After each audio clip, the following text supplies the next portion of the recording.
आइए गीता श्लोक व्याकरण चैनल में आप सभी छात्र छात्राओं का स्वागत है। और इस तरह से 10वीं वर्गीय छात्र छात्राओं के लिए प्रस्तुत है प्यूसम पुस्तक से 7वां पाठ, जो नीति श्लोका के नाम से दिया गया है। और ये प्यूसम पुस्तक के तहत से हम बता रहे हैं आप लोगों को। और इस तरह से आइए यहाँ पर आप देखिए, ये नीति श्लोका पाठ जो 7वां पाठ है, इसमें क्या वर्णित है। इसमें यहाँ बताते हैं नीति श्लोका 7वां पाठ प्यूसम पुस्तक का। इसमें बताते हैं यस्य पाठः प्रसिद्धस्य ग्रंथस्य महाभारतस्य उद्योगपर्वणः अंशविशेष अध्याय 33-40 रूपाया विदुर्नीते संकलितः। इस तरह से बताते हैं। एक बार और इसका उच्चारण कीजिए। अयम पाठः सुप्रसिद्धस्य ग्रंथस्य महाभारतस्य उद्योगपर्वणः अंशविशेष रूपायाः विदुर्नीते संकलितः। अब यहाँ ये जो नीति श्लोका जो पाठ है, ये कहाँ से लिया गया है? ये महाभारत के उद्योग पर्व से लिया गया है। उद्योग पर्वणः सुप्रसिद्धस्य ग्रंथ, जो हमारे सनातन धर्म में श्रेष्ठ ग्रंथ माने जाते हैं महाभारत। और जिस महाभारत से गीता का जन्म है, और उसी महाभारत के उद्योग पर्व से ये सुप्रसिद्ध से जो ग्रंथ है महाभारत, उसका उद्योग पर्व से लिया गया है। ये अंश विशेष रूप से रूपाया मतलब विशेष रूप से विदुर नीति संकलित, और विदुर नीति के नाम से संकलित है, उल्लिखित है। कहाँ है? प्यूसम पुस्तक के तहत 7वें पाठ में नीति श्लोका के नाम से। और अब यहाँ आगे बताते हैं युद्धम आसन्नम प्राप्य धृतराष्ट्रो मंत्री परवरम विदुरम स्वचित्तस्य शांतये कश्चित् प्रश्नान् नीति विषयकान् पृच्छति। युद्धम आसन्नम प्राप्य धृतराष्ट्रो मंत्री परवरम विदुरम स्वचित्तस्य शांतये किंचित् प्रश्नान् नीति विषयकान् पृच्छति। अब कहते हैं यहाँ पर युद्ध में, जब महाभारत जब युद्ध हो रहा था और जब युद्ध शुरू हो गया महाभारत का, तो उस समय युद्धम प्राक मतलब युद्ध में जब प्रवृत्त हो गए सभी लोग, तो धृतराष्ट्र जो राजा थे, और उस राजा के हृदय की बात मंत्री परवरम स्वचित्त शांतये, राजा अपने चित्त को शांति के लिए, जो धृतराष्ट्र महाराज थे, अपने चित्त की शांति के लिए, अपने मन की उद्विग्नता की शांति के लिए, अपने जो महामंत्री थे विदुर जी, मंत्री परवन मतलब जो श्रेष्ठ मंत्री थे विदुर जी, विदुरम स्वचित्त शांतये, और अपने चित्त की शांति के लिए विदुर जी से क्या बोले? किंचित प्रश्नान, यहाँ उच्चारण क्या होगा? किंचित प्रश्नान नीति विषयकान् पृच्छति। तो कहते हैं वे धृतराष्ट्र महाराज जी जो थे, वे अपने श्रेष्ठ मंत्री विदुर जी से अपने चित्त की शांति के लिए, अपने चित्त वृत्ति की शांति के लिए, अपने मन की उद्विग्नता को शांति के लिए, अपने श्रेष्ठ मंत्री जो विदुर जी थे उनसे कुछ सवाल पूछते हैं। जो प्रश्नान मतलब कुछ प्रश्न पूछते हैं, नीति विषयकान। और वे प्रश्न कैसे होते हैं? वे नीति के विषयों पर चर्चा होती है। और वहाँ बताते हैं पृच्छति मतलब पूछे। धृतराष्ट्र महाराज जी ने पूछे विदुर जी, जो श्रेष्ठ मंत्री थे धृतराष्ट्र जी महाराज का।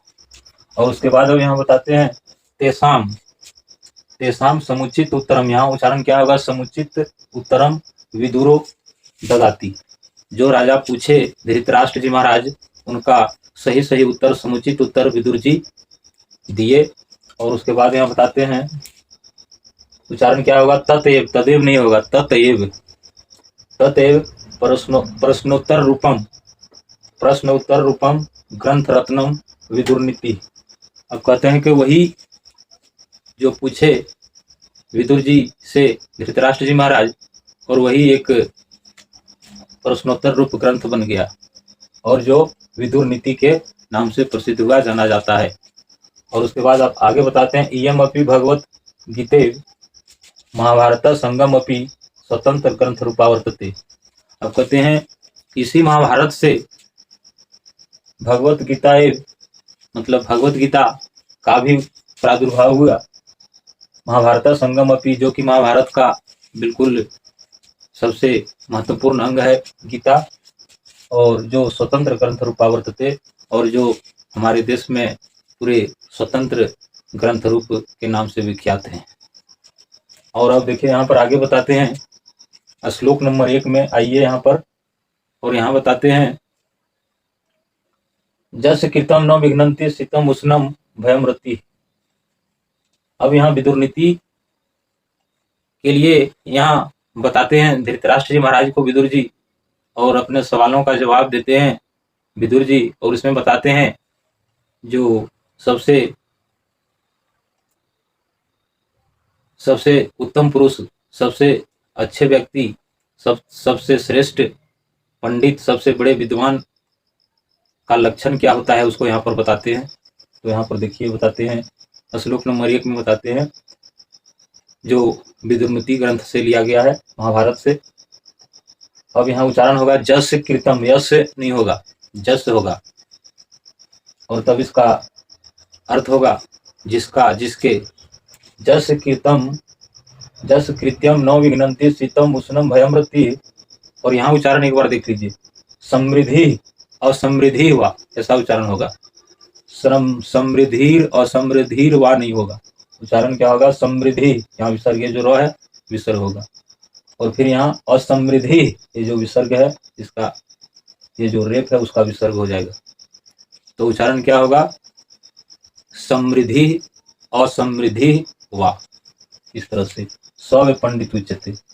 अब इसका अर्थ जानिए, कहते हैं जस कृतम, मतलब ऐसे पुरुषों के बारे में, ऐसे ज्ञानियों के बारे में, ऐसे महान व्यक्तियों के बारे में, ऐसे विभूतियों के बारे में बताया जा रहा है, और ये नीति श्लोकाह से आप लोगों को बताया जा रहा है। और इस श्लोक से जीवन को सुधारने का, जीवन में उतारने का ये सब श्लोक है, जो बहुत सुंदर श्लोक है, और इसका भावार्थ आप अच्छी तरह से जानिए और इसको जीवन में उतारने का कोशिश कीजिए। और इस तरह से हम कहते हैं जस कृतम न विघ्नन्ति, कहते हैं कि श्रेष्ठ पुरुष वही कहलाते हैं जिनके कर्म में, जस कृतम मतलब जिसके कर्म में, न विघ्नन्ति मतलब किसी प्रकार का विघ्न बाधा पहुंचाने वाला, शीतम उष्णम भयम रति, भय और जाड़ा, गर्मी, बरसात, डर, भय, किसी भी प्रकार का उसे चिंता न हो। और समृद्धि और समृद्धि वा, कहता है सुख में या दुख में, चाहे वह राजा हो या भिखारी हो, या वह समृद्धवान हो या वह निर्धन हो या वह धनी हो। तो समृद्धि और समृद्धि वा मतलब या दुख में या सुख में सभी पंडित जितने समान भाव हैं, सम हैं, वे भी पंडित कहलाने योग्य पुरुष हैं। जस कृतम न विघ्नन्ति शीतम उष्णम भयम रति, जिसके कर्म में नो जाड़ा बाधक है, जिसके कर्म में नो गर्मी बाधक है, जिसके कर्म में नो वर्षा बाधक है, जिसके कर्म में नो भय बाधक है, जिसके कर्म में न डर बाधक है, और इस तरह से उसका कर्म निरंतर बढ़ता ही बढ़ता रहता है, और वे हर समय उच्च रास्ते पर ही अग्रसर होते हैं। और उसके बाद बताते हैं समृद्धि और समृद्धि वासे कहते हैं, और ऐसे जो पुरुष होते हैं वे सुख दुख में हर समय समभाव रखते हैं, और ऐसे लोग को ज्ञानी कहे जाते हैं, पंडित कहे जाते हैं। और उसके बाद अब दूसरा नंबर का श्लोक यहाँ पर देखिए, यहाँ बताते हैं तत्वज्ञ सर्वभूतानाम जोगज्ञ सर्वकर्मणाम, और आगे बताते हैं उपायज्ञो मनुष्यानाम नरः पंडित उच्यते। अब कहते हैं तत्वज्ञ सर्वभूतानाम, इस पूरे संसार में, इस विश्व में जिनको तत्वों का ज्ञान है उसी को ज्ञानी बोला जाता है, उसी को ज्ञानी समझा जाएगा, उसी को ज्ञानी माना जाएगा जिसे तत्वों का सही सही ज्ञान हो। उसके बाद बताते हैं जो गज्ञ सर्वकर्म नाम, जो सभी कर्मों को करने में सक्षम हो, जो सभी कर्मों को करने में निपुण हो, उसे जो गज्ञ कहा जाता है, उसे श्रेष्ठ पुरुष माना जाता है।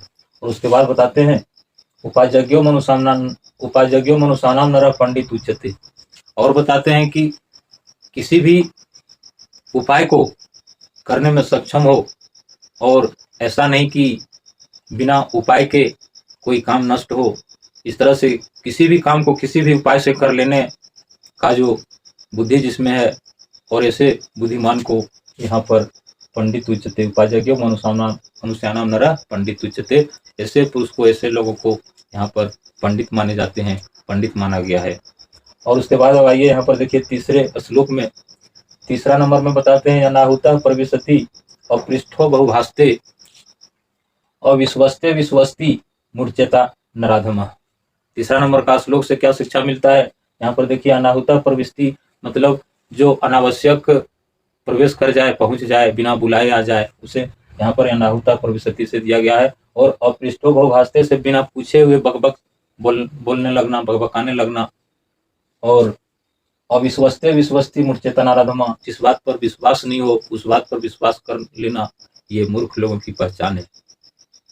और अब चौथे नंबर के श्लोक में यहाँ पर देखिए क्या बताते हैं, यहाँ बताते हैं एको धर्म परमम श्रेय क्षमेका शांति उत्तम विद्या परमा तृप्ति अहिंसा का सुखावह।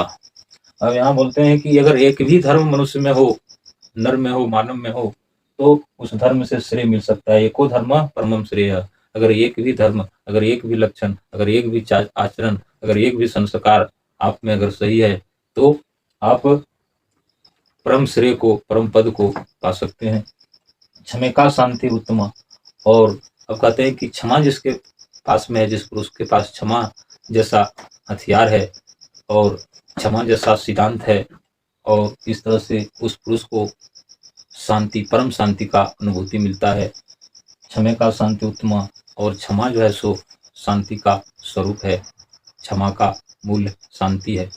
और इस तरह से बताते हैं विद्या का परमा तृप्ति अहिंसा का सुखावह। और कहते हैं विद्या जो है, मनुष्य को विद्या जब हो जाता है, बुद्धि जब हो जाता है, ज्ञान जब हो जाता है, तो मानव अपने आप को तृप्त हो जाते हैं और संतोष मिल जाता है।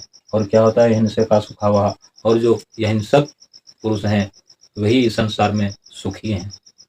और उस तरह से आप देखिए यहाँ पर आगे बताते हैं 5वें श्लोक में, त्रिविधम नरकस्य इदम, यहाँ उच्चारण क्या होगा?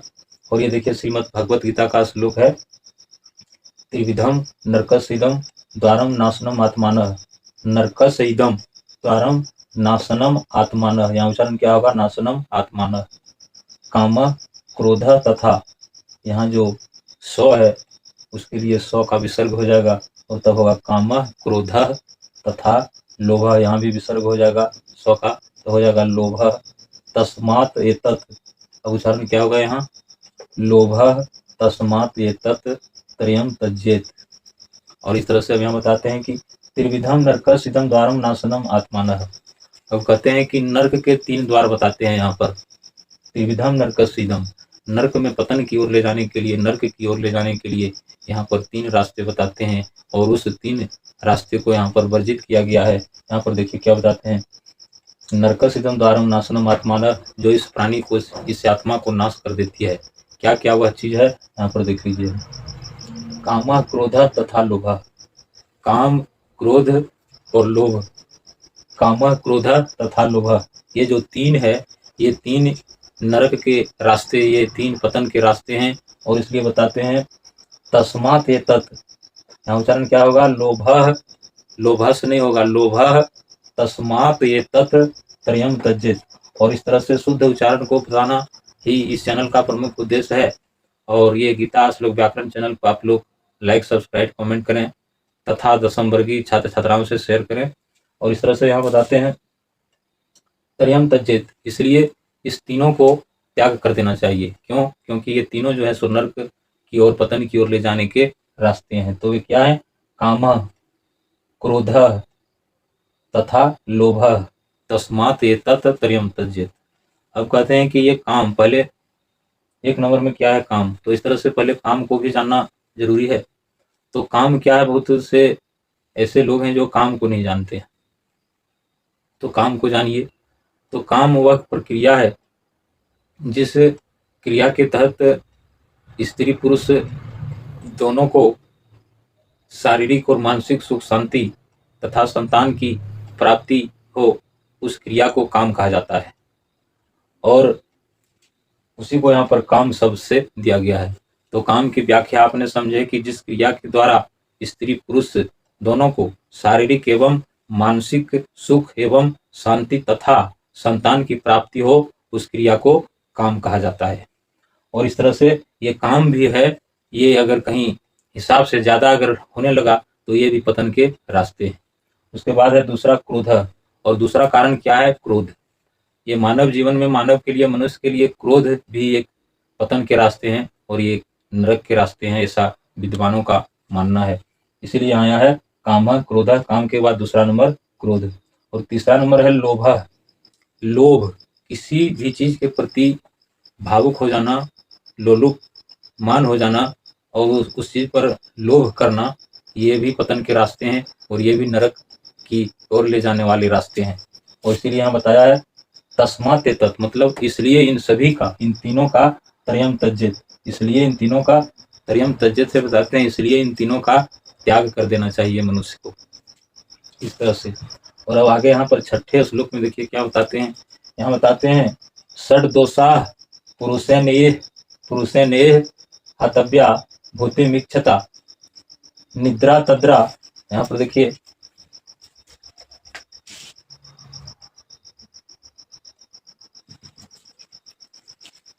देखिए निद्रा तंद्रा भयम क्रोध आलस्यम दीर्घ सूत्रता, इस तरह से बताते हैं। और ये छठे नंबर का श्लोक है षड दोषा पुरुषेनेह हतव्या भूतिमीक्षता निद्रा तंद्रा भयम क्रोध आलस्यम दीर्घ सूत्रता।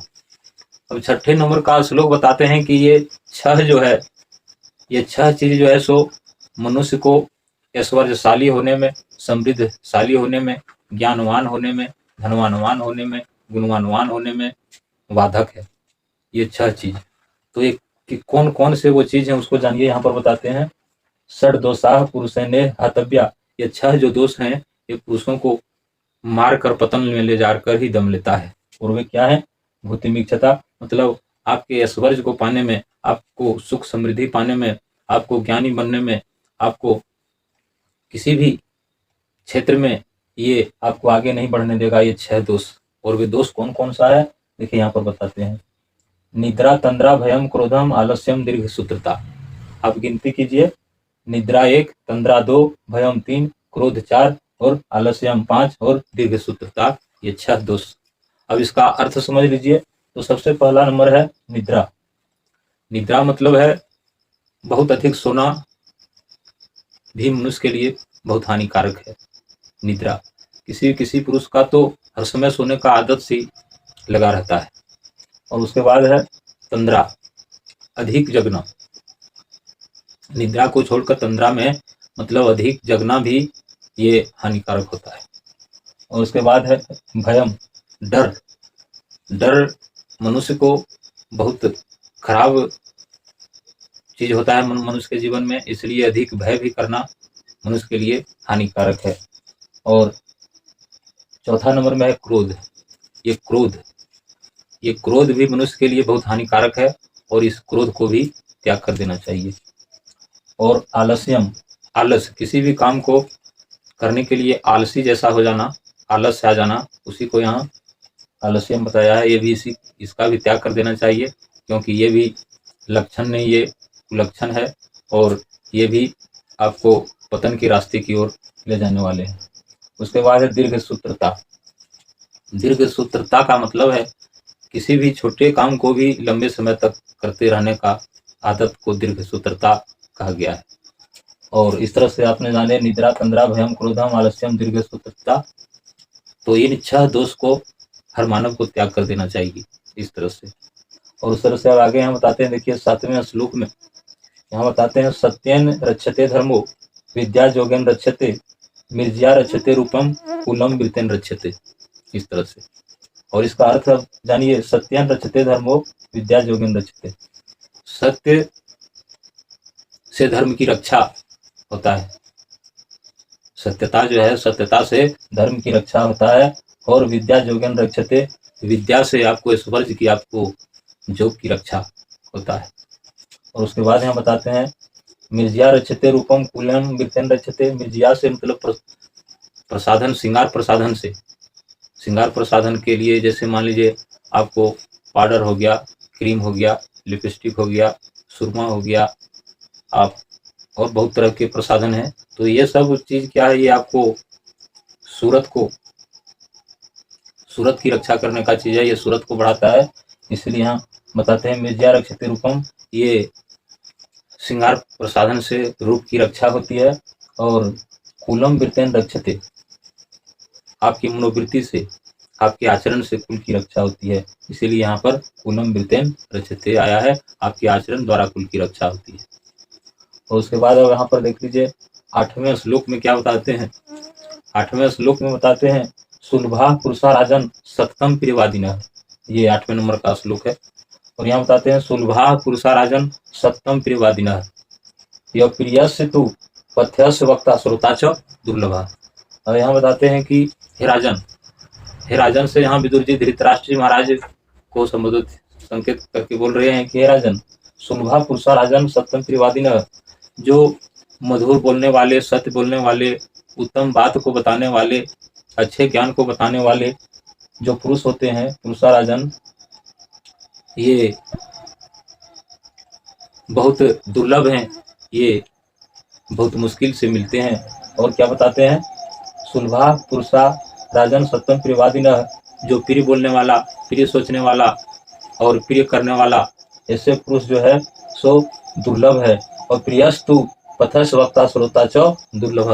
अब कहते हैं कि कुछ ऐसे लोग होते हैं जिनको अच्छे बात भी बोलो तो खराब लगता है, और ये अगर आप अच्छा बात किसी को बता रहे हैं तो ये सुनने वाला भी लोग किसी का नहीं है। इसीलिए यहाँ बताते हैं वक्ता श्रोता च दुर्लभ, अच्छे बोलने वाला वक्ता भी नहीं है और अच्छे सुनने वाला श्रोता भी मिलना दुर्लभ है। और इस तरह से 8वें नंबर का श्लोक था। 9वां नंबर में देखिए यहाँ पर क्या बताते हैं।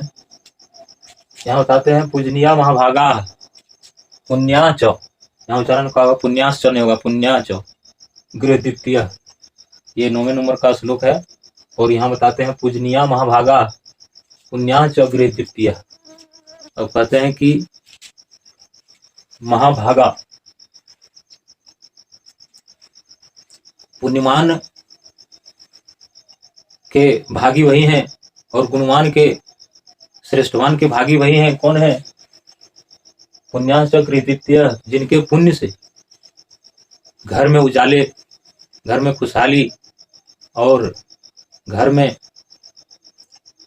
हर चीज की सुख सुविधा शांति का वातावरण उपलब्ध हो, ऐसे के लिए आया है गृह द्वितीय।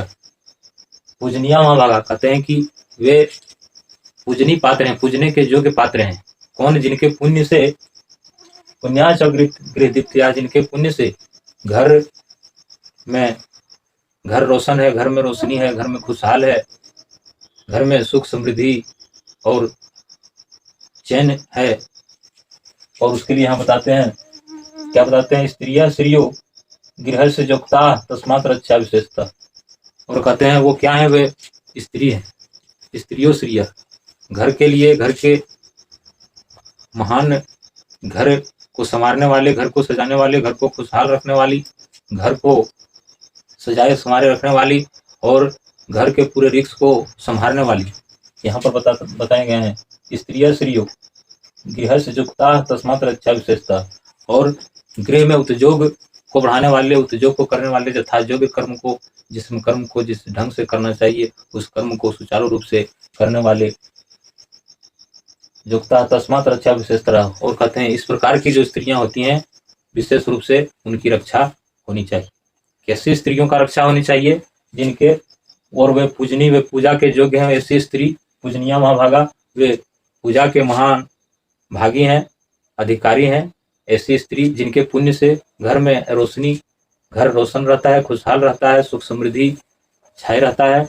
और ऐसे स्त्रियों के लिए यहाँ पर आए हैं स्त्रिया स्त्रियों, ऐसा श्रेय जो है घर का, घर के महत्व का, घर के महत्ता का, घर के खुशहाली का, घर के उजाले का, ये सारा श्रेय किस पर जाता है, स्त्रियों पर।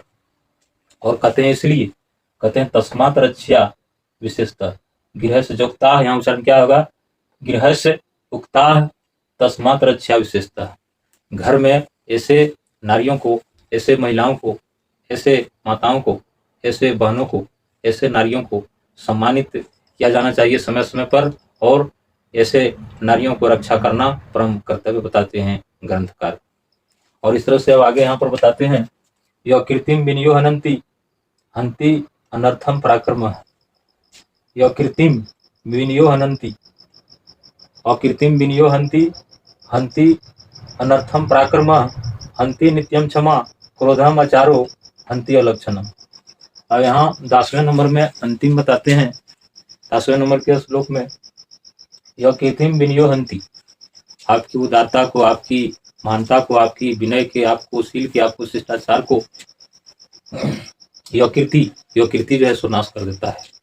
आप अगर हजारों सुकर्म किए हैं, सैकड़ों सुकर्म किए हैं, अगर एक ठो अगर छोटा सा आपका कर्म हो जाए तो आप सारे जो क्या होते हैं नाश हो जाते हैं। हंति मतलब उसको मार देता है। यह कीर्ति जो है, अब कर्म जो है, वो कर्म जो है वो सत्कर्म को नाश कर डालता है, मार देता है। उसी के लिए यहाँ हंति शब्द आया है। और उसके बाद है हंति अनर्थम पराक्रम, आप बड़े पराक्रमी हैं, आप बड़े समृद्धवान हैं, धैर्यवान हैं, शक्तिशाली हैं, धनवान हैं, गुणवान हैं, विद्वान हैं, फिर भी अगर क्या बताते हैं, अनर्थम पराक्रम अंति अनर्थम, अगर आप थोड़ा सा भी अनर्थ कर दिए तो आपके सारा पराक्रम आपका नष्ट हो जाएगा। तो ये पराक्रम को खत्म कर देता है अनर्थ। और उसके बाद अब नीचे का लाइन देख लीजिए, हंति नित्यम क्षमा, अब कहते हैं कि हंति नित्यम क्षमा क्रोधम, अब कहते हैं कि क्षमा को क्रोध नाश कर देता है। अगर आप क्षमावान हैं और आप में अगर क्रोध आ गया तो आपका क्षमा को नाश कर देगा। क्षमा के सारे गुण को क्रोध नाश कर डालता है।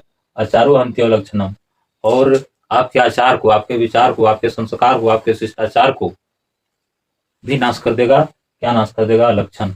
अगर आपका लक्षण ठीक नहीं है, अगर लक्षण अलक्षण है तो आपके सारे विचार को, सारे वैभव को, सारी समृद्धि को नाश कर देता है।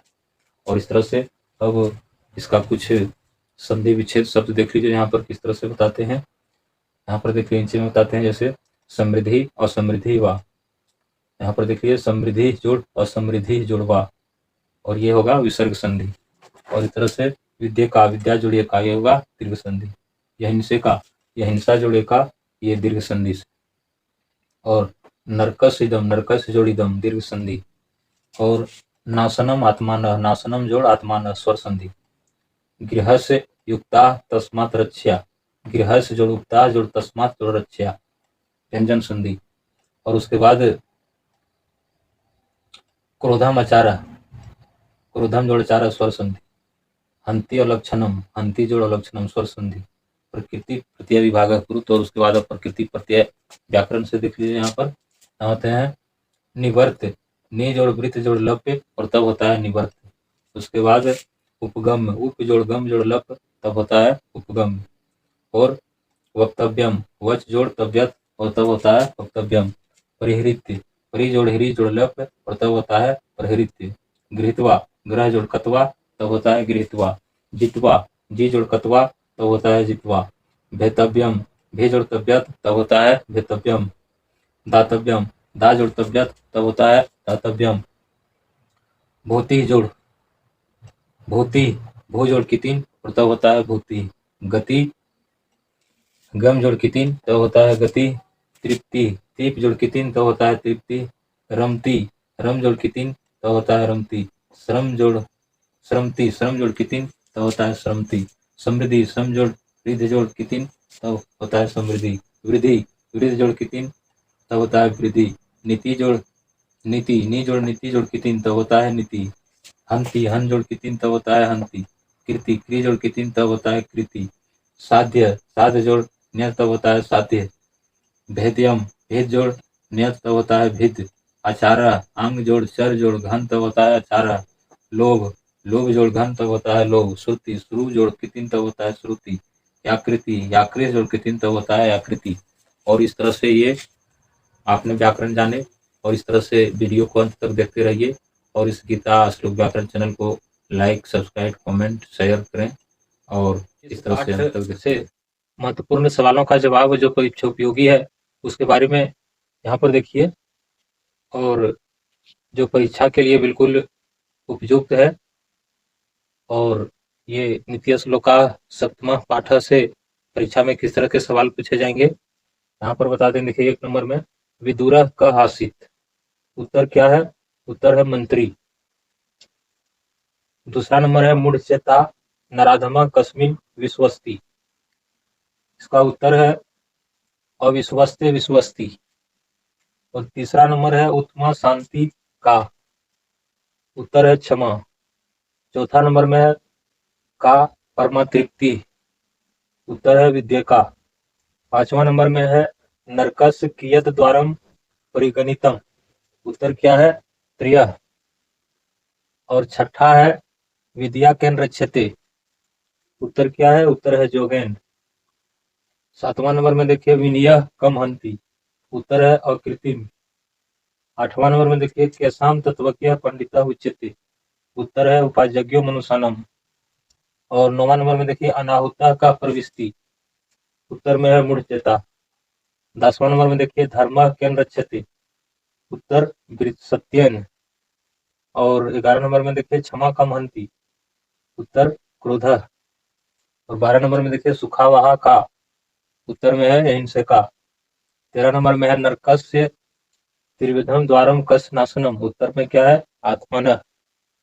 14 नंबर में है केन षड्दोषा हतव्या, उत्तर क्या है? पुरुषेन। और कुछ पूर्ण वाक्य में उत्तर देना पड़ता है और ऐसे भी सवाल है यहाँ पर। देखिए पूर्ण वाक्य उत्तरम दत्त। 1 नंबर में बताते हैं पुरुषेन के षड्दोषा हतव्या, उत्तर में क्या है? निद्रा तंद्रा भयम क्रोधम आलस्यम दीर्घसूत्रता। और दूसरा नंबर में देखिए पंडिता क उच्यते, उत्तर है उपायज्ञो मनुषाणाम नरः पंडित उच्यते। और 3 नंबर में देखिए एक एव धर्म किम कथ्यते, उत्तर है एको धर्म परमम श्रेय। और चौथा नंबर में है नरकस कानि त्रीणि द्वाराणि सन्ति, उत्तर है काम क्रोध तथा लोभ। 5वां नंबर में है कस कस च वक्ता श्रोता च दुर्लभ, उत्तर है अप्रियस तु पथ्यस वक्ता श्रोता च दुर्लभ। और 6 नंबर में है स्त्रिय गृहस्य का उक्ता सन्ति, उत्तर है स्त्रियो गृहस्य उक्ता तस्मात् रक्षा विशेषता। और 7वां नंबर में है कुलम केन रक्षते, उत्तर है कुलम वृतेन रक्षते। और इस तरह से आपने नीति श्लोका सप्तम पाठ को जाने। और इससे आगे जानने के लिए आप इस वीडियो को लाइक करें, सब्सक्राइब करें, कमेंट करें और 10 नंबर की छात्र छात्राओं से शेयर करें। और संस्कृत के सारे अप टू डेट मैं आप सभी को उपलब्ध कराऊंगा।